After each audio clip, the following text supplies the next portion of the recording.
Question 1. A critical care nurse is managing a patient with diabetic ketoacidosis, DKA. Which of the following laboratory findings is most indicative of the initial phase of DKA management with insulin therapy? A. Serum glucose of 250 milligrams per deciliter with a pH of 7.35. B. Serum potassium of 3, 0 milliequivalent/L. C. Bicarbonate level of 18 milliequivalent/L. D. Anion gap of 10 milliequivalent/L. Answer. B. Serum potassium of 3, 0 milliequivalent/L. This question tests understanding of electrolyte shifts during DKA treatment. The keyword, initial phase of DKA management with insulin therapy, is crucial because insulin drives potassium into cells, often leading to hypokalemia, even if initial potassium levels were normal or high. Therefore, a serum potassium of 3, 0 milliequivalent/L indicates hypokalemia, a common and critical electrolyte imbalance requiring careful monitoring and replacement during insulin infusion for DKA. Uncorrected hypokalemia can lead to life-threatening arrhythmias, making potassium management a top priority. Always anticipate and manage potassium shifts when treating DKA. Question 2. A patient admitted with a severe gastrointestinal bleed is receiving multiple units of packed red blood cells. The nurse notes new onset oozing from 4 sites and a petechial rash. Which laboratory result is most consistent with a complication of massive transfusion? A. Platelet count of 50, 000/L. B. Hemoglobin of 10g/dl. C. Prothrombin time, PT, of 12 seconds. D. Fibrinogen level of 300 milligrams per deciliter. Answer. A. Platelet count of 50, 000/L. This question addresses complications of massive transfusion and their hematological manifestations. The keywords, new onset oozing from 4 sites and a petechial rash point to a bleeding disorder, specifically thrombocytopenia. Massive transfusion can lead to dilutional thrombocytopenia because stored packed red blood cells lack functional platelets, and rapidly replacing blood volume with them dilutes the patient's existing platelets. A platelet count of 50, 000/L is significantly low and consistent with the observed bleeding, indicating the concept of dilutional coagulopathy post-transfusion. Always monitor for signs of bleeding and platelet counts in patients receiving large volumes of blood products. Question 3. A patient with syndrome of inappropriate antidiuretic hormone SIADH is at risk for which electrolyte imbalance? A. Hypernatremia. B. Hypokalemia. C. Hyponatremia. D. Hypercalcemia. Answer. C. Hyponatremia. This question assesses knowledge of SIADH pathophysiology and its primary electrolyte disturbance. The condition, syndrome of inappropriate antidiuretic hormone, implies excessive ADH, which causes the body to retain too much water. This increased water volume dilutes the body's sodium concentration, leading to hyponatremia. The clinical presentation of SIADH typically involves diluted serum sodium due to water retention. When caring for patients with SIADH, meticulously monitor serum sodium levels and fluid balance to prevent severe neurological complications. Question 4. A patient in septic shock is receiving vasopressor support and has developed acute kidney injury, AKI? Which hematologic finding would the nurse expect to see as a consequence of AKI? A. Elevated erythropoietin levels. B. Anemia. C.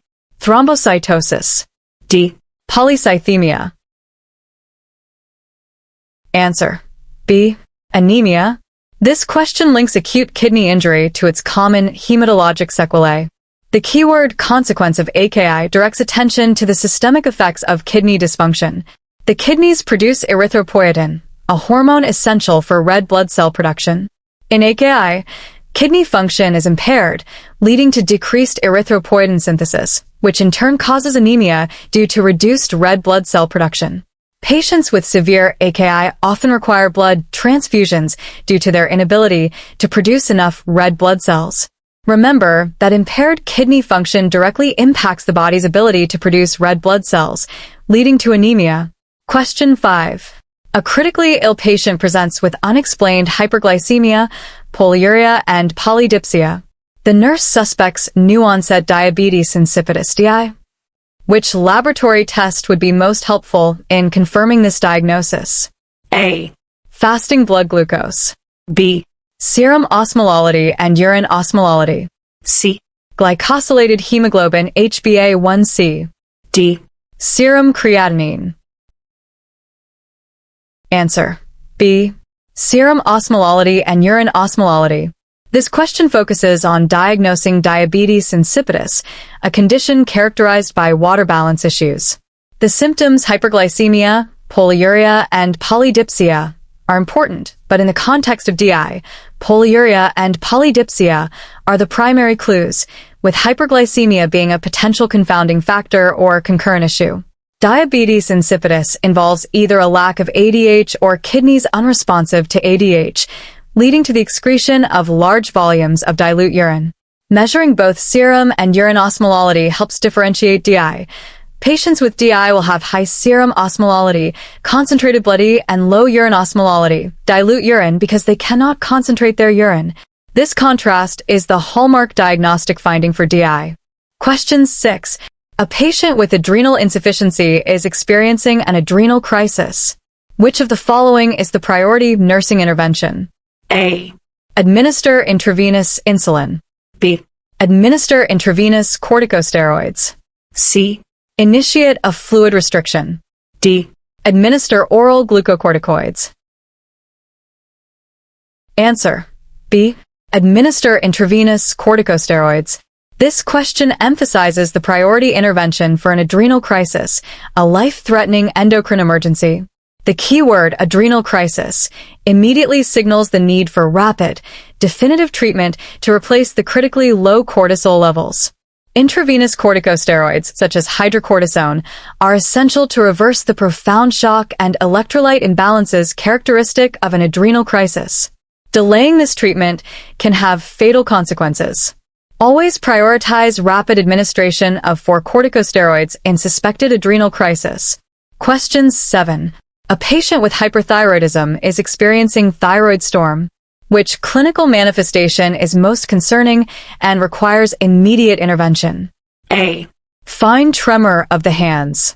B. Exophthalmos. C. Temperature of 105 degrees Fahrenheit, 46 degrees C. D. Increased appetite. Answer. C. Temperature of 105 degrees Fahrenheit, 46 degrees C. This question evaluates the nurse's ability to identify life-threatening signs in thyroid storm. The condition thyroid storm implies a severe, acute exacerbation of hyperthyroidism, and the phrase most concerning and requires immediate intervention highlights the urgency. A temperature of 105 degrees Fahrenheit, 46 degrees C, indicates severe hyperthermia, which is a hallmark and highly dangerous symptom of thyroid storm. This extreme fever can lead to multi-organ failure and requires aggressive cooling measures and pharmacological intervention to prevent catastrophic outcomes. While other options are symptoms of hyperthyroidism, extreme hyperthermia is the most acute and dangerous. Question 8. A patient is receiving a continuous heparin infusion for deep vein thrombosis. The nurse notes a sudden drop in the platelet count from 250,000/L to 80,000/L. What is the priority nursing action? A. Increase the heparin infusion rate. B. Administer fresh frozen plasma. C. Discontinue the heparin infusion. D. Monitor the patient for signs of bleeding. Answer. C. Discontinue the heparin infusion. This question assesses the appropriate response to heparin-induced thrombocytopenia, HIT. The keywords continuous heparin infusion and sudden drop in the platelet count from 250,000/L to 80,000/L are critical indicators of HIT, a paradoxical and potentially life-threatening complication where heparin causes platelet aggregation and thrombus formation despite low platelet counts. The immediate and priority action is to discontinue the heparin infusion to prevent further platelet destruction and thrombotic events. While monitoring for bleeding is important, stopping the causative agent is paramount. Question 9. A patient with Cushing syndrome is admitted to the ICU. The nurse would anticipate which of the following hematologic findings? A. Leukopenia. B. Eosinophilia. C. Lymphocytosis. D. Polycythemia. Answer. D. Polycythemia. This question asks about the hematologic effects of Cushing syndrome, a condition of prolonged exposure to high levels of cortisol. Cortisol stimulates erythropoiesis, the production of red blood cells. Therefore, patients with Cushing syndrome often exhibit polycythemia, an abnormally high concentration of hemoglobin in the blood due to increased red blood cell mass. This elevated red blood cell count contributes to the characteristic moon face and buffalo hump appearance due to changes in fluid balance and fat distribution. Remember that elevated cortisol can lead to an increase in red blood cell production. Question 10. A patient presents with acute onset weakness, fatigue, and a bronze pigmentation of the skin. Laboratory results show hyponatremia and hyperkalemia. These findings are most consistent with which endocrine disorder? A. Hyperthyroidism. B. Addison's disease. C. Cushing syndrome. D. Diabetes mellitus type 1. Answer. B. Addison's disease. This question combines clinical presentation with electrolyte imbalances to identify a specific endocrine disorder. The keywords acute onset weakness, fatigue, bronze pigmentation of the skin, hyponatremia, and hyperkalemia are classic indicators of Addison's disease or primary adrenal insufficiency. The bronze skin pigmentation is due to increased ACTH production, which also stimulates melanin synthesis. The electrolyte disturbances, low sodium, high potassium, result from deficient aldosterone. Recognizing this constellation of symptoms is vital for early diagnosis and treatment. Question 11. A patient with chronic kidney disease (CKD) is experiencing severe anemia. Which medication is most appropriate to address this anemia? A. Folic acid. B. Vitamin B12. C. Epoetin alpha. D. Iron supplements. Answer. C. Epoetin alpha. This question tests knowledge of anemia management in the context of chronic kidney disease.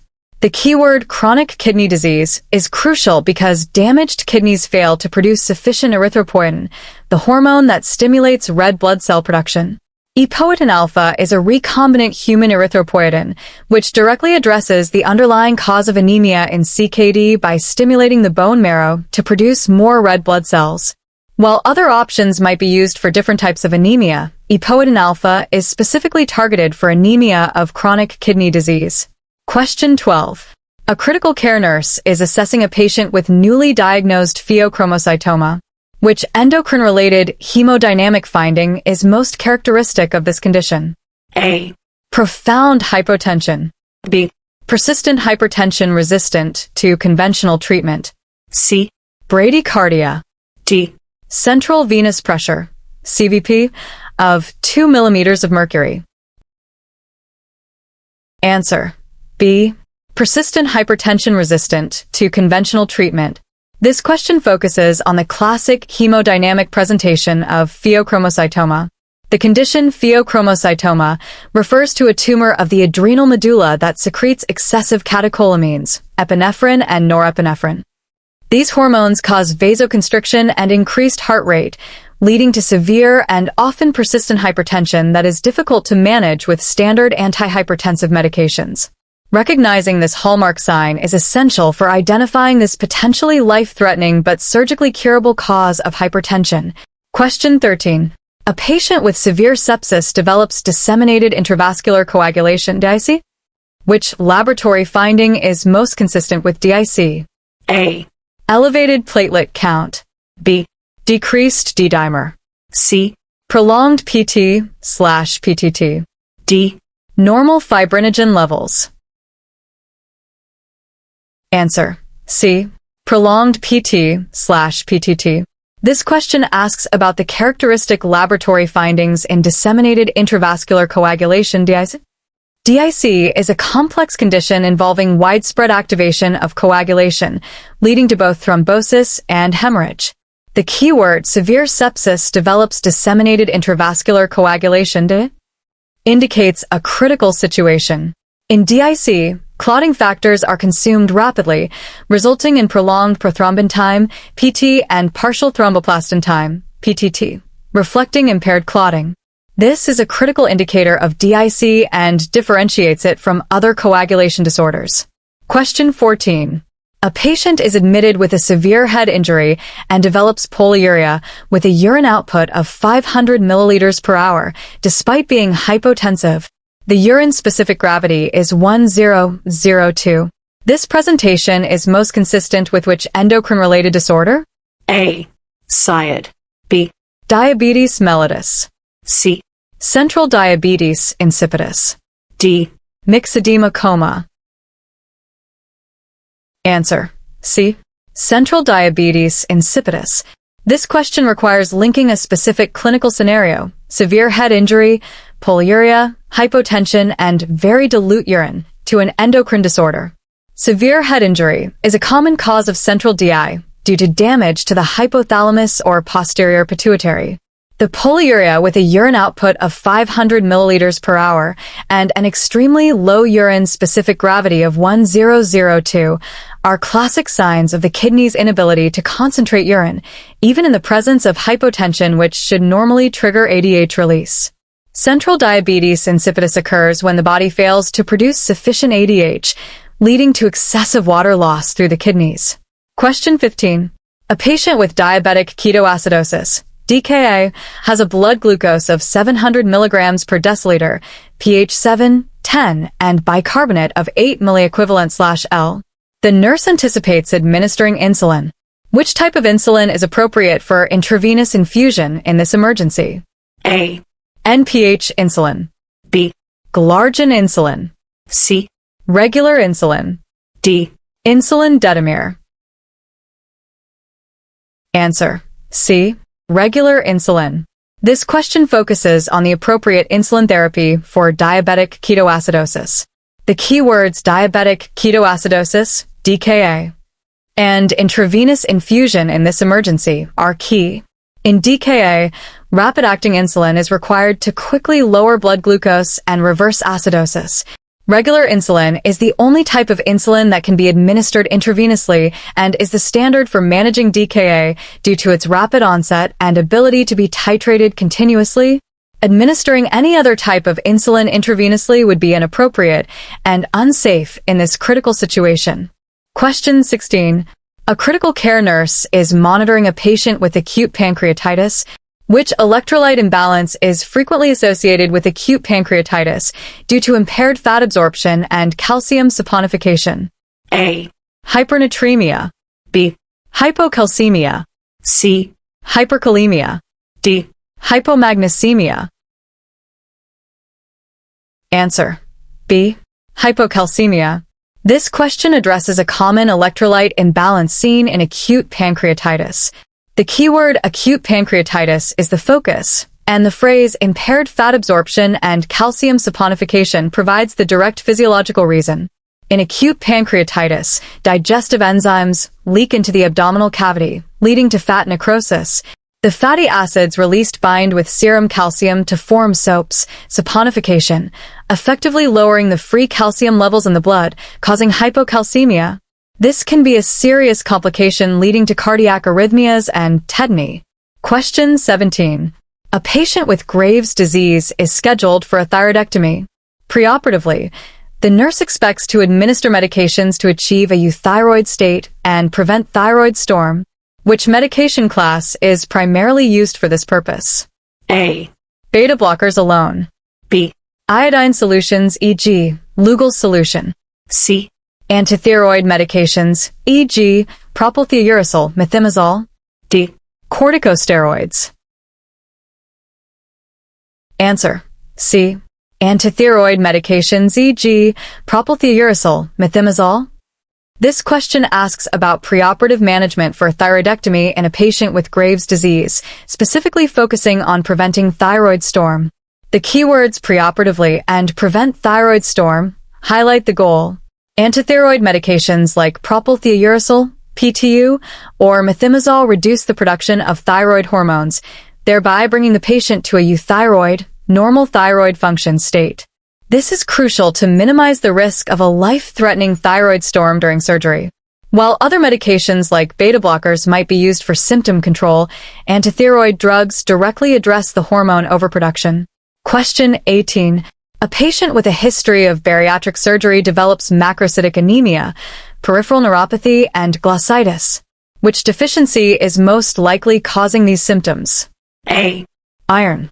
B. Folate. C. Vitamin B12. D. Vitamin C. Answer: C. Vitamin B12. This question connects a specific medical history, bariatric surgery, with a constellation of symptoms to identify a nutritional deficiency. The keywords bariatric surgery, macrocytic anemia, peripheral neuropathy, and glossitis are all classic signs of vitamin B12 deficiency. Bariatric surgery, especially gastric bypass, often impairs the absorption of vitamin B12 due to altered gastric anatomy and reduced intrinsic factor production. Vitamin B12 is essential for red blood cell formation and neurological function, so its deficiency manifests with these specific hematologic and neurological symptoms. Question 19. A patient is admitted with a parathyroidectomy and is exhibiting signs of perioral tingling and muscle spasms. Which electrolyte imbalance should the nurse anticipate? A. Hypermagnesemia. B. Hypercalcemia. C. Hypocalcemia. D. Hypernatremia. Answer: C. Hypocalcemia. This question focuses on a common complication following parathyroidectomy. The procedure, parathyroidectomy, involves removing the parathyroid glands, which are responsible for regulating calcium levels. Post-surgery, patients are at risk for hypoparathyroidism, leading to decreased parathyroid hormone pituitary production and, consequently, hypocalcemia, low serum calcium. Symptoms like perioral tingling and muscle spasms, tetany, are classic manifestations of hypocalcemia. Always anticipate and monitor for hypocalcemia after parathyroid surgery. Question 20. A patient with chronic liver disease is found to have an INR of 3, 5, and actively bleeding from the gastrointestinal tract. Which blood product would the nurse anticipate administering to rapidly correct the coagulopathy? A. Packed red blood cells. B. Platelets. C. Fresh frozen plasma, FFP. D. Cryoprecipitate. Answer: C. Fresh frozen plasma, FFP. This question addresses the management of coagulopathy in chronic liver disease. The keywords chronic liver disease, INR of 3, 5, and actively bleeding indicate a severe deficiency in clotting factors due to impaired liver synthesis. Fresh frozen plasma, FFP, contains all plasma coagulation factors and is the most appropriate blood product to rapidly reverse the coagulopathy and reduce bleeding risk in this scenario. While other products might be used for specific deficiencies, FFP provides a broad range of clotting factors. Question 21. A critical care nurse is managing a patient with adrenal insufficiency receiving high-dose corticosteroids. What hematologic side effect should the nurse monitor for? A. Thrombocytopenia. B. Eosinophilia. C. Leukocytosis. D. Anemia. Answer: C. Leukocytosis. This question tests knowledge of corticosteroid side effects, specifically hematological ones. The key phrase, adrenal insufficiency receiving high-dose corticosteroids, indicates therapeutic corticosteroid administration. Corticosteroids can cause an increase in the white blood cell count, specifically neutrophils, leading to a condition called leukocytosis. This is a common and expected side effect of systemic corticosteroid therapy and should be distinguished from leukocytosis caused by infection, although corticosteroids can also mask signs of infection. Question 22. A patient with significant burns is at high risk for developing stress-induced hyperglycemia. Which endocrine hormone is primarily responsible for this phenomenon? A. Insulin. B. Glucagon. C. Cortisol. D. Thyroid hormone. Answer: C. Cortisol. This question focuses on the endocrine response to severe physiological stress. The keywords significant burns and stress-induced hyperglycemia point to the body's generalized stress response. Cortisol, a glucocorticoid released by the adrenal cortex, is a key hormone in the stress response. It promotes gluconeogenesis, glucose production from non-carbohydrate sources, and increases insulin resistance, leading to elevated blood glucose levels. This is a crucial understanding for managing critically ill patients with stress hyperglycemia. Question 23. A patient with severe hypothyroidism, myxedema, coma, is admitted to the ICU.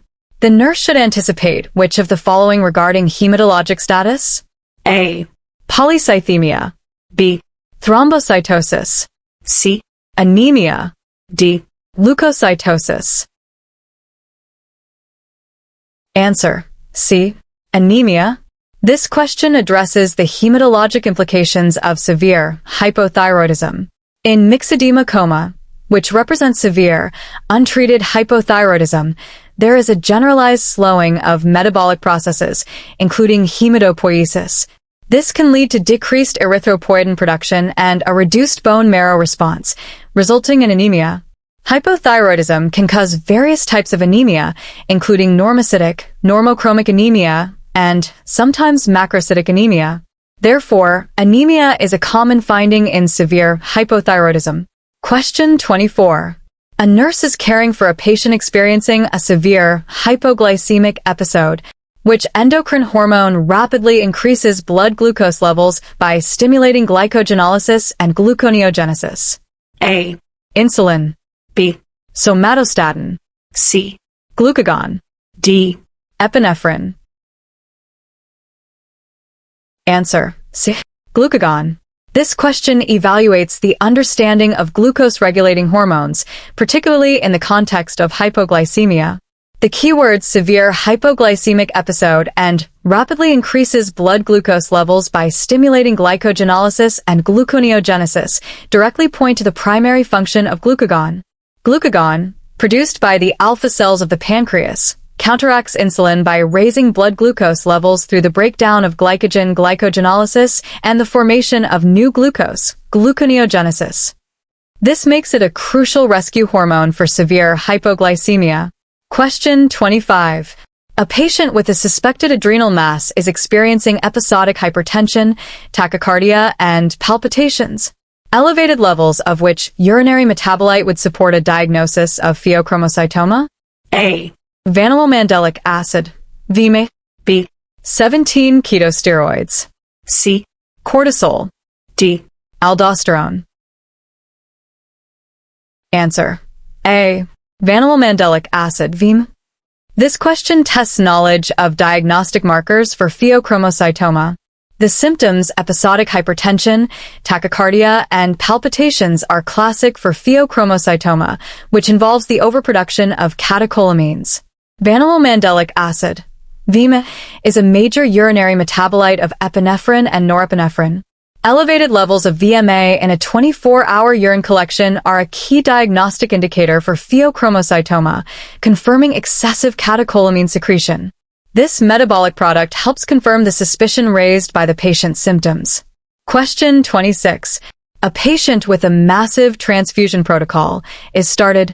What is a common electrolyte disturbance that can occur due to the citrate preservative in transfused blood products? A. Hyperkalemia. B. Hypernatremia. C. Hypocalcemia. D. Hypermagnesemia. Answer: C. Hypocalcemia. This question focuses on electrolyte disturbances associated with massive blood transfusions. The keyword massive transfusion protocol highlights the large volume of blood products. Transfused blood products contain citrate, which is an anticoagulant. When large amounts of citrate are infused, it can chelate, bind to ionized calcium in the patient's blood, leading to hypocalcemia.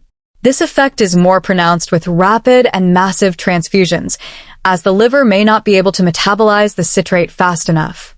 Monitoring and replacement of calcium are often necessary. Question 27. A critical care nurse is managing a patient with septic shock who has developed acute respiratory distress syndrome, ARDS. What hematologic parameter is particularly important to monitor closely for worsening oxygenation? A. White blood cell count. B. Platelet count. C.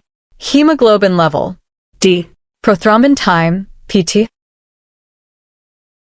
Answer: C. Hemoglobin level. This question emphasizes the crucial role of hemoglobin in oxygen delivery, especially in a patient with ARDS and septic shock. The keywords worsening oxygenation directly relate to the blood's capacity to carry oxygen.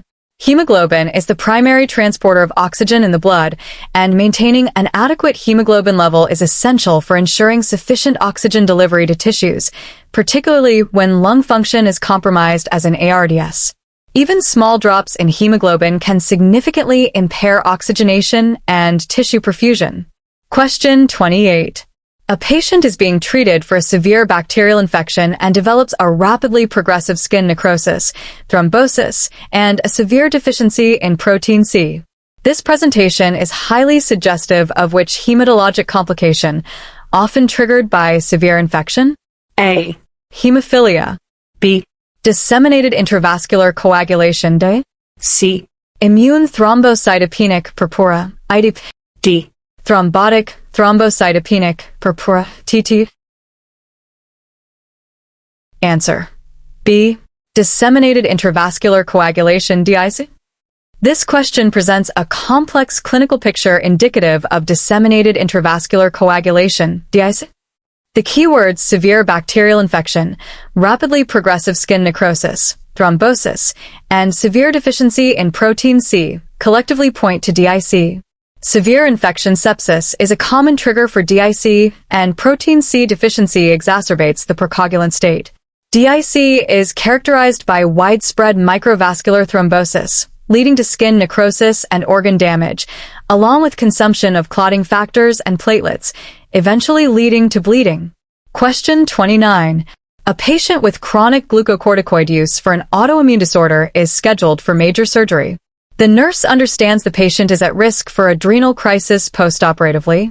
Which intervention is essential to prevent this? A. Rapid tapering of corticosteroids prior to surgery. B. Administering a stress dose of corticosteroids perioperatively. C. Withholding corticosteroids 24 hours before surgery. D. Replacing corticosteroids with mineralocorticoids. Answer: B. Administering a stress dose of corticosteroids perioperatively. This question focuses on preventing adrenal crisis in patients with chronic glucocorticoid use undergoing surgery. The keyword chronic glucocorticoid use indicates that the patient's adrenal glands are suppressed and cannot produce enough cortisol to handle the stress of surgery. Administering a stress dose of corticosteroids perioperatively provides the necessary physiological replacement to prevent an adrenal crisis, which can be life-threatening. Abruptly stopping or not increasing the dose during times of stress is extremely dangerous. Question 30. A patient in the ICU has developed a severe deficiency in antithrombin 3, leading to recurrent thrombotic events despite anticoagulation. Which hematologic disorder is most likely present? A. Hemophilia. A. B. Von Willebrand disease. C. Thrombophilia, e.g., inherited antithrombin deficiency. D.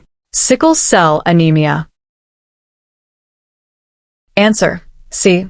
Thrombophilia, e.g., inherited antithrombin deficiency. This question describes a specific coagulation disorder characterized by a propensity for thrombosis. The keywords severe deficiency in antithrombin 3 and recurrent thrombotic events despite anticoagulation are classic indicators of a thrombophilia, specifically an antithrombin deficiency. Antithrombin 3 is a natural anticoagulant that inhibits several clotting factors. Its deficiency leads to an increased risk of blood clots and makes standard anticoagulation less effective. Understanding these inherited hypercoagulable states is crucial in critical care. Question 31. A patient with poorly controlled type 2 diabetes mellitus is admitted with hyperosmolar hyperglycemic state, HHS. The nurse expects the patient to be severely dehydrated. Which of the following is the priority intervention for fluid management? A. Administer hypertonic saline. B. Administer dextrose 5% in water. C. Administer normal saline 0.9% NaCl. D. Restrict fluid intake. Answer. C. Administer normal saline 0.9% NaCl. This question addresses the initial fluid management in hyperosmolar hyperglycemic state, HHS, a condition characterized by severe hyperglycemia, hyperosmolality, and profound dehydration without significant ketoacidosis. The keyword severely dehydrated is crucial. The priority is to rehydrate the patient with isotonic fluids to restore intravascular volume and improve tissue perfusion.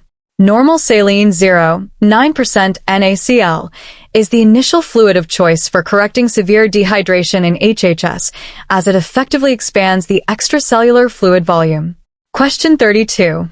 A critical care nurse is preparing to administer packed red blood cells to a patient with acute blood loss. Which action is essential to prevent a hemolytic transfusion reaction? A. Administering the blood through a 22 gauge for catheter. B. Warming the blood to body temperature prior to infusion. C. Verifying patient identity and blood product compatibility with another nurse. D. Infusing the first 50 milliliters of blood rapidly. Answer. C. Verifying patient identity and blood product compatibility with another nurse. This question focuses on the paramount safety measure for preventing hemolytic transfusion reactions. The keywords, essential to prevent a hemolytic transfusion reaction, emphasize the critical importance of accurate patient identification and blood product verification. A hemolytic reaction is most often caused by ABO incompatibility, which occurs when the wrong blood type is transfused due to patient misidentification or clerical error. Verifying patient identity against the blood product label with another qualified healthcare professional is the single most important step to prevent this potentially fatal error. Question 33. A patient with prolonged immobility and a history of malignancy develops sudden shortness of breath, chest pain, and hypoxemia. Which hematologic complication is most likely causing these symptoms? A. Anemia. B. Thrombocytopenia. C. Pulmonary embolism. D. Disseminated intravascular coagulation. DC. Answer. C. Pulmonary embolism. This question presents a classic scenario for a pulmonary embolism, P.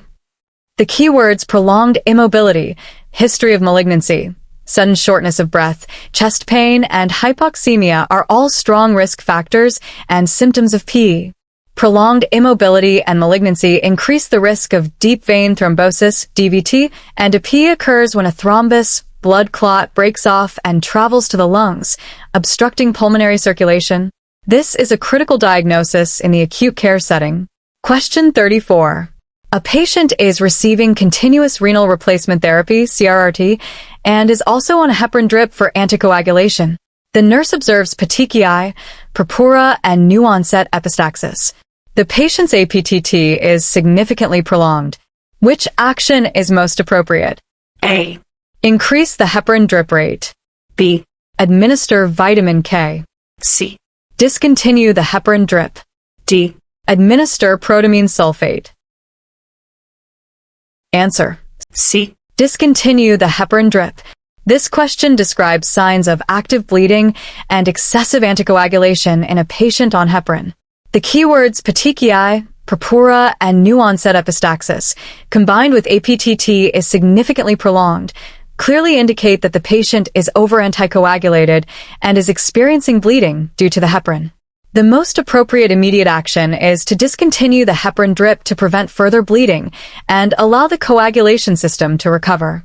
While protamine sulfate is an antidote, Stopping the infusion is the first critical step to prevent further harm. Question 35. A critically ill patient with acute kidney injury is at risk for hyperkalemia. Which endocrine hormone helps regulate potassium by promoting its excretion in the urine? A. Renin. B. Aldosterone. C. Antidiuretic hormone. A. D. Parathyroid hormone. P. Answer. B. Aldosterone. This question assesses understanding of the endocrine regulation of potassium balance, particularly relevant in kidney injury. The keyword hyperkalemia and the concept of excretion in the urine are key. Aldosterone, a mineralocorticoid produced by the adrenal cortex, plays a crucial role in regulating electrolyte balance, especially potassium and sodium. It acts on the renal tubules to promote sodium reabsorption and potassium excretion. In acute kidney injury, the kidney's ability to excrete potassium is impaired, contributing to hyperkalemia, especially without adequate aldosterone action.